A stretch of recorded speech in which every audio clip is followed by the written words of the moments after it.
देश में अंग्रेजों के ज़माने से चले आ रहे कानून अब गुजरे वक्त की बात हो गई है। आज से तीनों नए आपराधिक कानून लागू हो गए हैं, जिसमें भारतीय न्याय संहिता, भारतीय नागरिक सुरक्षा संहिता, भारतीय साक्ष्य अधिनियम ने आईपीसी 1860, सीआरपीसी 1973 और एविडेंस एक्ट 1872 की जगह ली है। आज से नए कानून के तहत ही केस दर्ज हो रहे हैं। धाराएं भी बदल गई है। भारतीय न्याय संहिता बीएनएस में कुल 358 धाराएं हैं। पहले आईपीसी में 511 धाराएं थी। बीएनएस में 20 नए अपराध शामिल किए गए हैं। 33 अपराधों में सजा की अवधि बढ़ाई गई है। 23 अपराधों में अनिवार्य न्यूनतम सजा का प्रावधान है। 83 अपराधों में जुर्माने की राशि बढ़ा दी गई है। 6 अपराधों में सामुदायिक सेवा का भी प्रावधान किया गया है। अधिनियम में 19 धाराएं निरस्त या हटा दी गई है। 8 नई धाराएं जोड़ दी गई है। 22 धाराओं को निरस्त कर दिया गया है। इसी तरह भारतीय नागरिक सुरक्षा संहिता में कुल 531 धाराएं हैं। सीआरपीसी में 484 धाराएं हैं।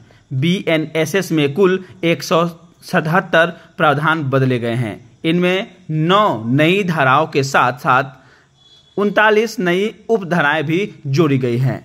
44 नए प्रावधान और स्पष्टीकरण जोड़े गए हैं। 35 सेक्शन में समय सीमा जोड़ी गई है और 35 सेक्शन पर ऑडियो वीडियो प्रावधान जोड़ा गया है। कुल 14 धाराएं निरस्त और हटा दी गई है। भारतीय साक्ष्य अधिनियम में कुल 170 धाराएं हैं। कुल 24 प्रावधान बदले गए हैं। 2 नई धाराएं और 6 उपधाराएं जोड़ी गई है। 6 प्रावधान निरस्त या हटा दिए गए हैं। नए कानून में छीना झपटी से जुड़े मामले में बीएनएस की धारा 302 के तहत केस दर्ज होगा। पहले आईपीसी में धारा 302 में हत्या से जुड़े मामले का प्रावधान था। इसी तरह गैर कानूनी रूप से एकत्र होने पर भारतीय दंड संहिता की धारा 144 लगाई जाती है। अब इसे धारा 187 कहा जाएगा। पहले की धारा और अब में कौन से बदलाव किए गए हैं, ये भी जानना जरूरी है। पहले हत्या के मामले में पीसी 302 लगता था, जो अब बीएनएस 103। हत्या की कोशिश में पहले 307 और अब 109। गैर इरादतन हत्या मामले में पहले 304 और अब 105। लापरवाही से मौत मामले में पहले 304A और अब 106। रेप और गैंगरेप मामले में पहले 375 और 376 और अब 63, 64, 70। देश के खिलाफ युद्ध में पहले 121A और अब 147, 148। मानहानि मामले में पहले 499 और 500 और अब 356। छेड़छाड़ मामले में पहले 354 और अब 74। दहेज हत्या मामले में पहले 304B और अब 80। दहेज प्रताड़ना मामले में पहले 498A और अब 85। चोरी मामले में पहले 379 और अब 303। लूट मामले में पहले 392 और अब 309। डकैती मामले में पहले 395 और अब 310। देशद्रोह मामले में पहले 124 और अब 152। धोखाधड़ी या ठगी मामले में पहले 420 और अब 318। मानहानि मामले में पहले 499 और 500, बल्कि अब 356 धारा लगाई जाएगी। गैर कानूनी सभा में पहले 144 और अब 187 धारा लगाई जाएगी। आईपीसी में मॉब लिंचिंग का जिक्र नहीं था। अब इस अपराध के लिए उम्र कैद से लेकर मौत तक की सजा हो सकती है। इसे बीएनएस की धारा 103(2) में परिभाषित किया गया है। इस नए कानून के लागू होने के बाद देश के सभी थानों में इसे सूचित कर दिया गया है और इसे लेकर पातेपुर थाने में आज एक मीटिंग बुलाई गई, जिसमें पातेपुर के जितने भी पातेपुर थाना के अधिकारी सहित जो भी गणमान्य लोग और प्रतिनिधि थे उन्हें बुलाया गया और नए कानून से अवगत कराया गया। साथ ही यह भी कहा गया कि जो लोग इस धारा के या नियम के बारे में नहीं जानते हैं उसे समझाए, उसे बताए। तो विशेष जानकारी के लिए हमारे साथ फिर बने रहेंगे। हम आपको नया अपडेट देंगे। तब तक के लिए बने रहे बिहार की बात के साथ।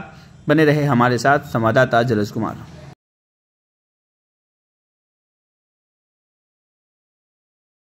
अभी में जो है वो कुछ धाराओं में बदलाव किया गया है। सिर्फ धारा के नंबर में जो हम बोल सकते हैं, जैसे हत्या का जो मामला था वो हम लोग पहले 302 में करते थे। अब ये नए कानून में ये 103 में किया जाएगा। ठीक है। उसके बाद जैसे हत्या की कोटि में न आने वाला अपराध मानव वध के लिए दंड जो था पहले 304 में, वो अब 105 में आ जाएगा, समझे ना।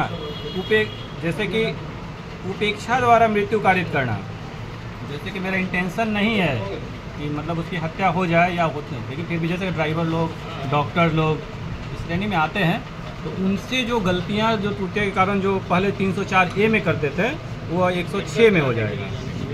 दहेज मृत्यु जो 304B में हम लोग करते थे, 100 में करते थे, वो अब 80 में हो जाएगी, ठीक है। उसी तरह शिशु या उन्मुक्त व्यक्ति आत्महत्या का जो दुष्प्रेरण, यानी किसी बच्चे है उसमें जो दुष्प्रेरण जो प्रोत्साहन के कारण जो आत्महत्या, वो हम लोग 305 में करते थे, वो अब 107 में हो जाएगी। आत्महत्या का दुष्प्रेरण मतलब आत्महत्या के लिए उस्काता जो लोग था वो 306 में करते थे, अब वो 108 में हो जाएगा, ठीक है।